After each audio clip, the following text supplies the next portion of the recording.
Hey, what's up, everybody? It's been a minute. I apologize for not being on last week. It is what it is. I just want to come at you and talk a little bit about digestion. We might need to do a two-part series on digestion because it's a little bit geeky. I actually couldn't find my propeller hat. From those of you who have been with me for over a year, you know that I like to wear a propeller hat when I geek out a little bit. But anyways, let's talk real quick about digestion. Okay, digestion is becoming a big problem in this country.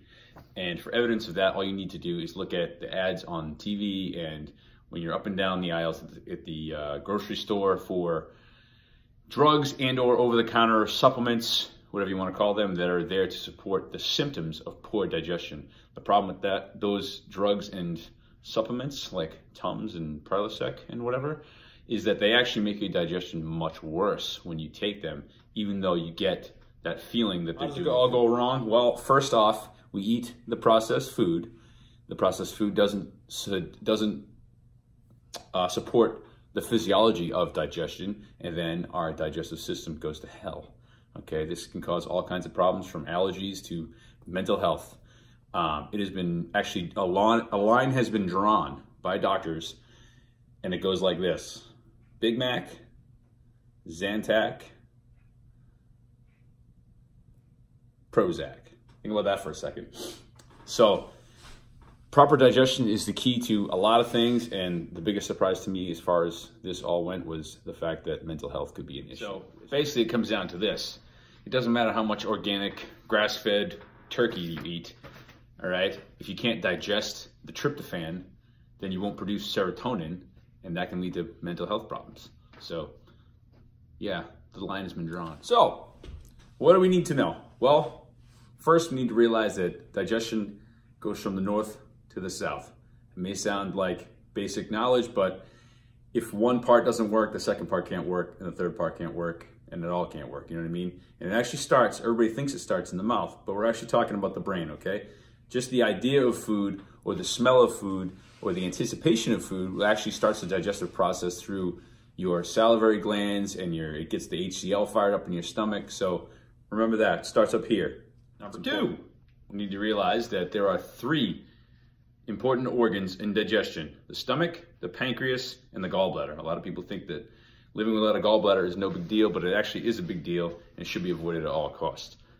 Third, digestion is fundamental to nutritional therapy, which is what I'm in school for. So if you're ever coming into me, we're going to talk about getting healthier moving forward. We are going to start with digestion, because like I said about the turkey and the tryptophan and the serotonin, it doesn't matter how much kale that you've blanched perfectly and cooked in wonderful olive oil that you eat.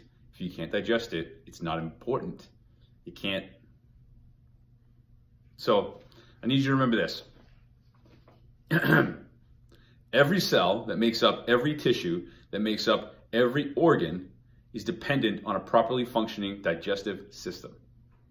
How is it supposed to work? Well, like I said before, the brain triggers the mouth to begin salivating. Then you throw the food in the old gaping maw. You chew the food, which also begins the mechanical and chemical breakdown of the food. As long as we've properly chewed and salivated, now we swallow and the food goes into the esophagus, where it's become what we call bolus, which is the word for chewed food. Sciencey, huh? Spin the propeller. Spin the propeller, you know what I'm saying? All right, now, as long as the pH of the stomach is right, which is 1.5 to 3, extremely acidic, remember that, extremely acidic is good for your stomach, not bad. When we start talking about dysfunction tomorrow or the next day, we need to realize that stomach acid is a good thing, okay?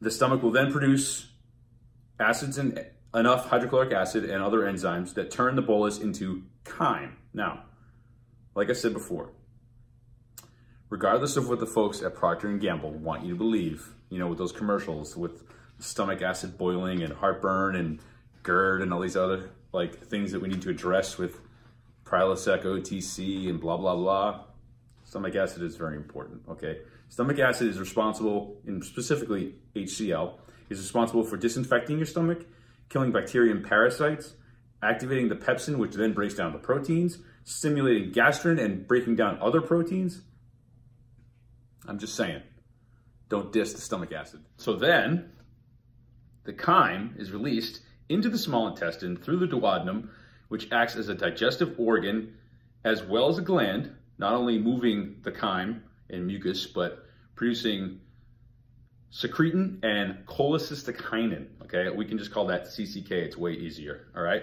These two, secretin and CCK, will be responsible for stimulating the pancreas to produce the bile, which is responsible for the breakdown of the fats, and also helps release bicarbonates to help raise the pH back to neutral.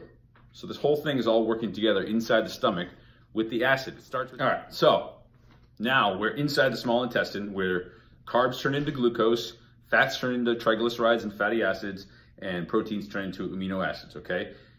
These absorbable molecules are moved into the jejunum via the peristalsis, which I didn't talk about in detail, but peristalsis is that muscular of the small intestine that slides everything down with the mucus and disgustingness, all right?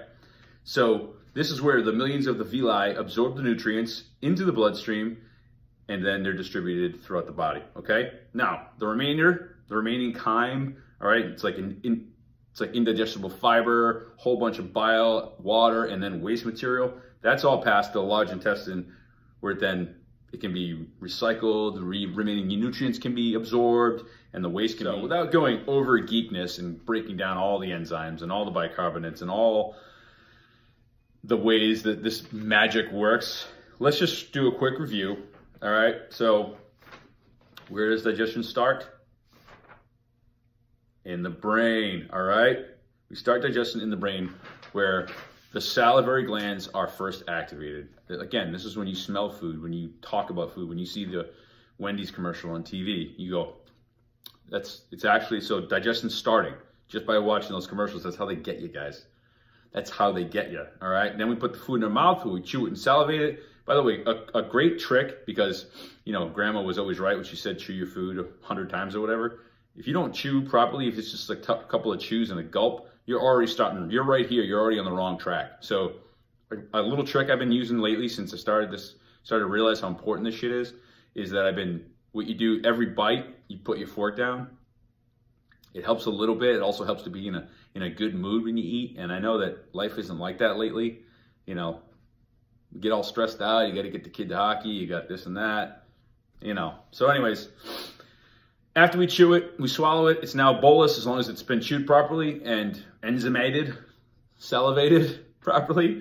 The bolus goes into the stomach where it's broken down by the hydrochloric acid and the other enzymes, and now it's turned into the chyme. The chyme has to be of the proper pH, of course, with the help of the liver and the gallbladder and the pancreas, of course.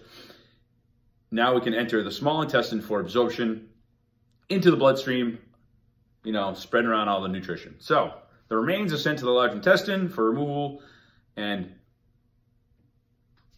proper digestion. That's how it works.